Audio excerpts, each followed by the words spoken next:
हाँ तो दोस्तों, इस वीडियो में मैं आपको एक्सप्लेन करता हूँ bitonic point of a link list. तो सबसे पहले समझते हैं बाइटॉनिक सीक्वेंस, देन उसके बाद देखेंगे बाइटॉनिक पॉइंट। देखो बाइटॉनिक सीक्वेंस क्या होता है। बाइटॉनिक सीक्वेंस इसमें क्या होता है कि पहले इंक्रीजिंग वैल्यूज होती हैं इंक्रीजिंग ऑर्डर में, जैसे 3 4 5 6, फिर डिक्रीजिंग 3 4 2 3 2 1। तो बाइटॉनिक सीक्वेंस ऐसा सीक्वेंस होता है जिसमें पहले वैल्यू होती है इंक्रीजिंग ऑर्डर में, देन वैल्यू क्या होती है फिर उसके बाद डिक्रीजिंग ऑर्डर में।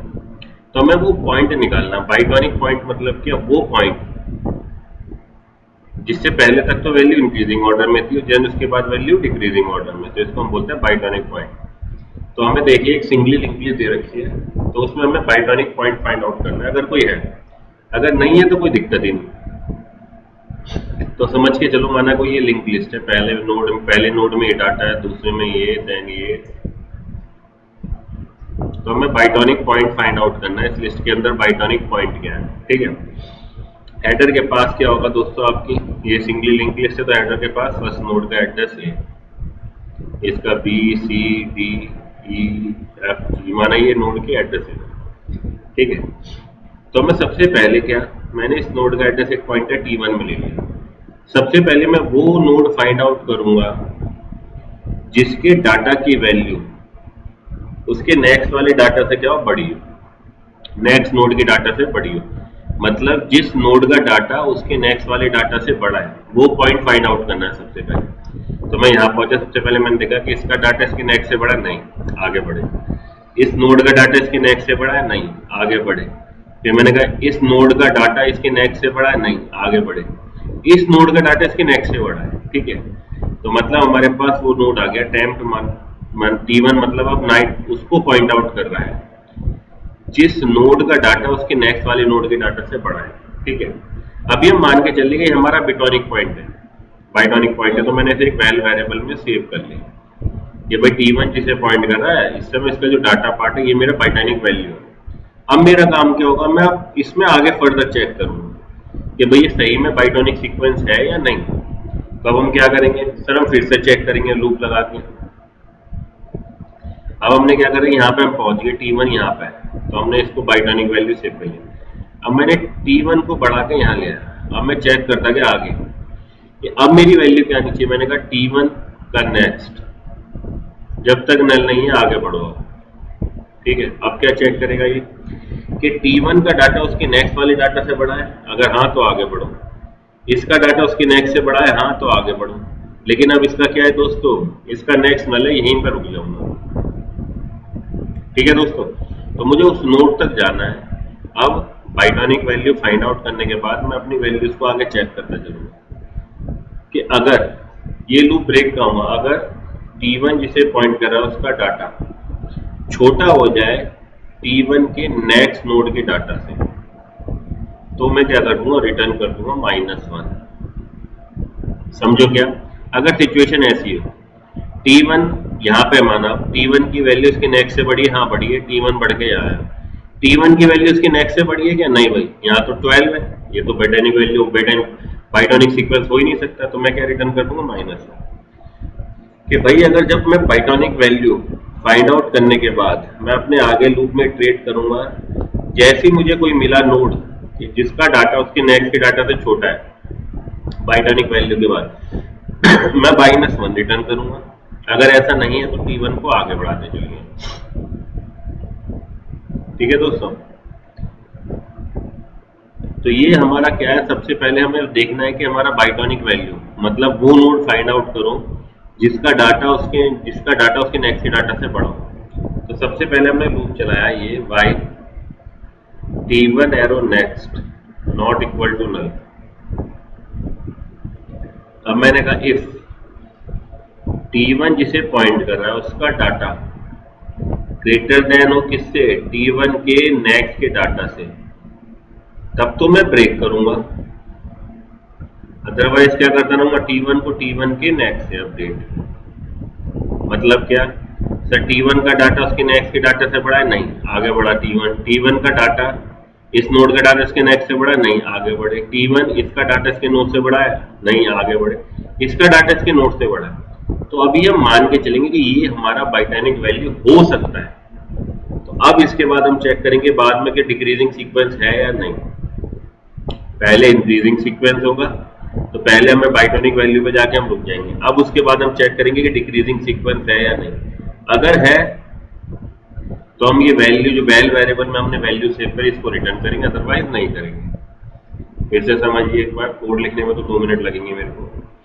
हमारा कोई सीक्वेंस ऐसा है 1 2 7 9 7 6 5। हमने कहा ये हमें कोई लिंक लिस्ट दे रखी है जिसमें बाइटोनिक पॉइंट फाइंड आउट करना है। तो हमने कहा सबसे पहले नोड, तो हमें पता है बाइटोनिक वैल्यू पहले इंक्रीजिंग ऑर्डर में, देन उसके बाद डिक्रीजिंग ऑर्डर में सेव होगी। तो हमें सबसे पहले वो फाइंड आउट करना है नोड जिसका डाटा उसके नेक्स्ट से बड़ा हो। तो यहाँ पढ़ा था पहले, अगर हमने इस नोड का डाटा इसके नेक्स्ट से बड़ा है, नहीं, पॉइंटर आगे लेके आए।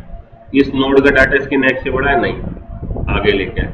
इस नोड का डाटा इसके नेक्स्ट से बड़ा है, नहीं, आगे लेके आए। इस नोड का डाटा इसके नेक्स्ट से बड़ा है, रुक गए। हमने मान लिया क्या कि ये माइट भी पॉसिबल है कि मेरी बाइटोनिक वैल्यू हो जाए या बाइटोनिक पॉइंट हो मेरा ही। अगर ये बाइटोनिक पॉइंट है, अब मैं इससे आगे चेक करूंगा। अब मैं क्या चेक करूंगा कि नोड की वैल्यू इसकी नेक्स्ट से बड़ी है या नहीं, आगे बढ़े। इस नोड की वैल्यू इसकी नेक्स्ट से बड़ी है नहीं, आगे बढ़े। अब जैसे ही आप उस नोड पर पहुंचे जिसका नेक्स्ट नल, यहीं रुक जाओ, क्योंकि इससे आगे चेक करने के लिए नहीं। ठीक है, तो जो आपकी बाइटोनिक पॉइंट पर आपने सेव किया था ये आप रिटर्न कर दो। ये हमारा होगा बाइटोनिक पॉइंट लिंक लिस्ट का। अगर लिंक लिस्ट में है, नहीं है तो कोई दिक्कत ही नहीं। हमने कहा तो कोड लिखो। चलो सर, हमें लॉजिक समझ में आ गया। पहले हमें वो नोड फाइंड आउट करना है जिसका डाटा उसके नेक्स्ट के डाटा से बड़ा हो। तो चलो हमने एक फंक्शन बना दिया बाइटोनिक।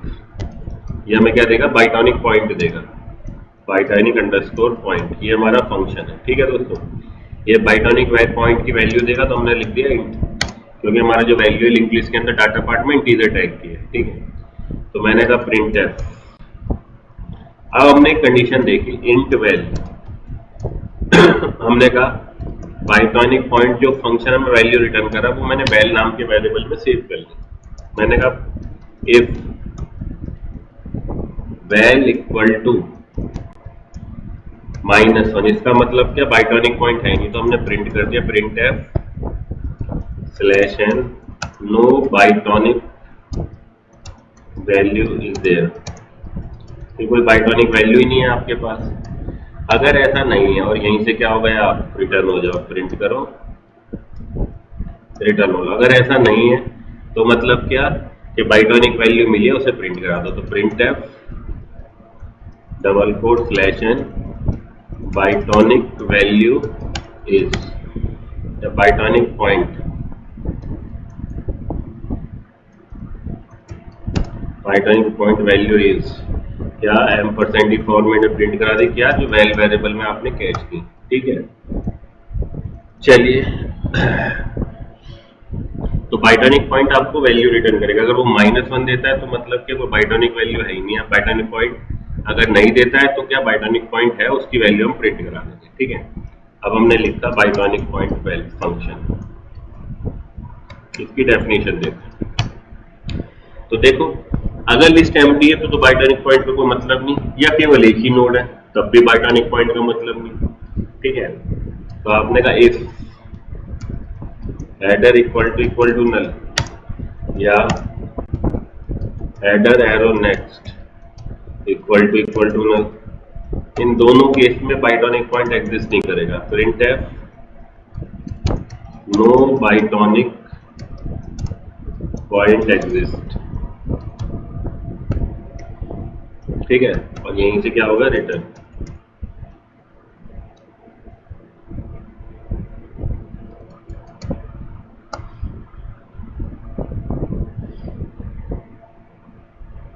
अगर ऐसा नहीं है तो हमने कहा ट्रैवर्स करना पड़ेगा, तो हमने ले लिया स्ट्रक्ट नोड *T1, जिसमें क्या डाल दी दोस्तों, हेडर की वैल्यू। चलो लूप ट्रैवर्स करते हैं, while T1 arrow next not equal to null. सबसे पहले वो नोड फाइंड आउट करते हैं जिसका डाटा उसके नेक्स्ट वाले डाटा से बड़ा है। If T1 arrow data greater than हो किससे, T1 जिसे पॉइंट कर रहा है उसका नेक्स्ट जिसे पॉइंट कर रहा है उसके डाटा से, तो हमने कहा ब्रेक कर देंगे। अगर ऐसा नहीं है, मतलब छोटी वैल्यू आती जा रही है, तो T1 को क्या करते रहो, T1 के नेक्स्ट से अपडेट करते जाओ, क्योंकि भाई आपकी इंक्रीजिंग ऑर्डर में वैल्यू है तो नोड का डाटा उसके नेक्स्ट से बड़ा नहीं हो सकता। बाइटॉनिक पॉइंट के बाद क्या होगा, वैल्यू डिक्रीज होगी, तो नोड का डाटा उसके नेक्स्ट के डाटा से बड़ा होगा। तो जब ये पॉइंट आपका ब्रेक हुआ, आपने लिया एक वैल्यू, आपने कहा T1 इस समय जिस पॉइंट को पॉइंट आउट कर रहा है उसके डाटा पार्ट की वैल्यू डाल दें। क्यों? क्योंकि इस नोड के बाद डिक्रीजिंग ऑर्डर में वैल्यू चालू हो गई, तो ये हमारा बाइटॉनिक पॉइंट हो सकता है। अब हमने चेक किया कि पॉसिबिलिटी इसकी है क्या नहीं, हमने कहा चलो वाइल, हमने कहा T1 arrow next not equal to null, जब तक नल नेक्स्ट नल ना हो तब तक काम करो। उन्होंने क्या काम करें, क्या डिक्रीजिंग ऑर्डर में होना चाहिए, लेकिन अगर किसी नोड का डाटा कभी भी उसके नेक्स्ट वाले नोड से बड़ा हो गया तो मतलब बाइटॉनिक सीक्वेंस है नहीं, यहीं से रिटर्न हो जाओ। इफ T1 जिसे पॉइंट कर रहा है उसका डाटा अब कभी भी T1 के नेक्स्ट के डाटा से अगर बड़ा हो गया तो हमें सीधा रिटर्न कर देना -1, क्योंकि बाइटॉनिक सीक्वेंस हो ही नहीं सकता। क्योंकि बाइटॉनिक पॉइंट के बाद समझो, क्योंकि जो हमारा ये बाइटॉनिक पॉइंट है, इस बाइटॉनिक पॉइंट के बाद कभी भी नोड का डाटा उसके नेक्स्ट वाले से बड़ा नहीं हो सकता, छोटा नहीं हो सकता। मतलब कि किसी भी बाइटॉनिक पॉइंट के बाद डिक्रीजिंग ऑर्डर में होगा तो किसी भी नोड का डाटा उसके नेक्स्ट वाले नोड से क्या नहीं हो सकता दोस्तों, छोटा नहीं हो सकता। तो यही चीज हमें लिखनी है, क्योंकि हमेशा क्या होगा, ये वाला जो नोड होगा इसके नेक्स्ट वाले से बड़ा होगा, ये नोड इसके नेक्स्ट से बड़ा होगा, डिक्रीजिंग सीक्वेंस होना चाहिए। तो T1 का डाटा अगर लेस देन होता है T1 के नेक्स्ट के डाटा से तो रिटर्न कर दो -1। अगर ऐसा नहीं है तो T1 को अपडेट करते चलो T1 के नेक्स्ट से। ठीक है दोस्तों, अगर ये रिटर्न स्टेटमेंट नहीं चली, मतलब ऐसा कोई नोड नहीं मिला कि जिसका डाटा उसके नेक्स्ट के डाटा से छोटा है बाइटॉनिक पॉइंट के बाद कोई ऐसा नोड नहीं है कि जिसका डाटा उसके नेक्स्ट के डाटा से छोटा हो, तो हमने क्या करा कि भैया रिटर्न कर दो वैल, जो हमने वैल वेरिएबल में सेव किया ना बाइटॉनिक पॉइंट, वो हम उसको रिटर्न कर देंगे। इसको किया सेव। अगर बाइटॉनिक पॉइंट होगा, अब देखो जब तुमने T1 का डाटा डाला तो T1 को हाथों हाथ हमने क्या कर दिया, नेक्स्ट में। इसका मतलब क्या, इसको यूज क्यों किया समझो। जैसे मैं पहुंचा इस पॉइंट पे कि नोड का डाटा उसके नेक्स्ट के डाटा से बड़ा है, ठीक है, तो आपने कहा ये बाइटॉनिक पॉइंट हो सकता है, तो T1 अभी यहाँ है, ठीक है, तो मैंने T1 को अपडेट कर लिया किससे, T1 इक्वल टू T1 का नेक्स्ट, तो मेरा T1 का आ गया, मेरा T1 अब यहाँ आ गया। अब हमेशा क्या होगा, नोड का डाटा उसके नेक्स्ट वाले से बड़ा होगा। अगर कभी भी किसी करंट नोड का डाटा उसके नेक्स्ट वाले डाटा से छोटा हो गया तो बाइटॉनिक सीक्वेंस है ही नहीं है। मतलब अगर यहाँ पे 16 आ गया, नोड का डाटा उसके नेक्स्ट के डाटा से छोटा हो गया, तो आप यहीं पे -1 रिटर्न कर दोगे। क्यों?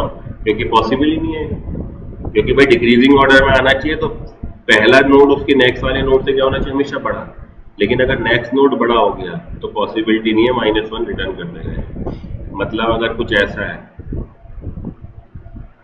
तो इसके अंदर कोई बाइटॉनिक सीक्वेंस नहीं है। क्यों? सबसे पहले वो इसको बाइटॉनिक पॉइंट मानेगा। अब इस नोड से चालू करेगा कि डिक्रीजिंग होना चाहिए, लेकिन इस नोड का डाटा तो इसकी नोड से डाटा छोटा है, तो भैया ये तो दूसरा बाइटॉनिक सीक्वेंस फाइंड आउट करने का, ये क्या कर देगा, यही -1 रिटर्न कर देगा कि भैया ये बाइटॉनिक सीक्वेंस है ही नहीं है।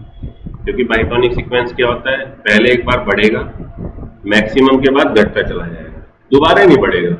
तो आप कुछ ऐसा कह सकते हो, वैल्यूज ऐसे होंगी, बढ़ती जाएंगी, एक पॉइंट के बाद घटने चली जाएगी। तो ये जो पॉइंट है यही हमारा बाइटॉनिक पॉइंट है। तो दूसरे वर्ड्स में कह सकते हो बाइटॉनिक पॉइंट क्या है, वो वैल्यू जिसके नोड का डाटा इसके पहले वाले से तो क्या बड़ा हो, पहले वाले से भी बड़ा हो और नेक्स्ट वाले से भी बड़ा हो, ये हमारा होता है बाइटॉनिक पॉइंट। टॉप पे है ना आपका। तो हमने कहा चलो इसको एक बार रन करके देखते हैं, हमने कोड को सेव किया इसको। तो बाइटॉनिक पॉइंट जो वैल्यू देगा हम उसको प्रिंट करा लेंगे। ठीक है, तो हमारी लिस्ट देखते हैं 10, 20, 30, 40, 50, 40 के बाद 30, 20, 62, 72। तो इसमें तो कोई बाइटॉनिक पॉइंट ही नहीं है आपका। तो रन किया तो आउटपुट देखते हैं क्या आ गया, नो बाइटॉनिक वैल्यू इज देयर, कि कोई बाइटॉनिक वैल्यू ही नहीं है आपकी। नो बाइटॉनिक, बाइटॉनिक पॉइंट कह देते हैं, नो बाइटॉनिक पॉइंट इज देयर, ये कोई बाइटॉनिक पॉइंट नहीं है। अब मैं इसको कर देता हूँ, इन तीनों को कमेंट कर देता हूँ 40 20, ठीक है। देखो 10 20 30 40, 40 तक बढ़ी फिर घट गई, तो बाइटॉनिक पॉइंट क्या हो जाएगा, 40 आ जाएगा आपका आउटपुट में। तो देखो क्या आ रहा है, बाइटॉनिक पॉइंट इज 40। ये कह रहा बाइटॉनिक पॉइंट 69 पे कुछ रिटर्न नहीं कर रहा, 69 पे देखें, क्योंकि आपने कहा है ना वैल्यू रिटर्न करेगा इंटीजर, यहाँ पे अगर रिटर्न होता तो हमने कहा -1 रिटर्न करेगा। अब देखो, तो देखा तो 40 आपका क्या है, बाइटॉनिक पॉइंट।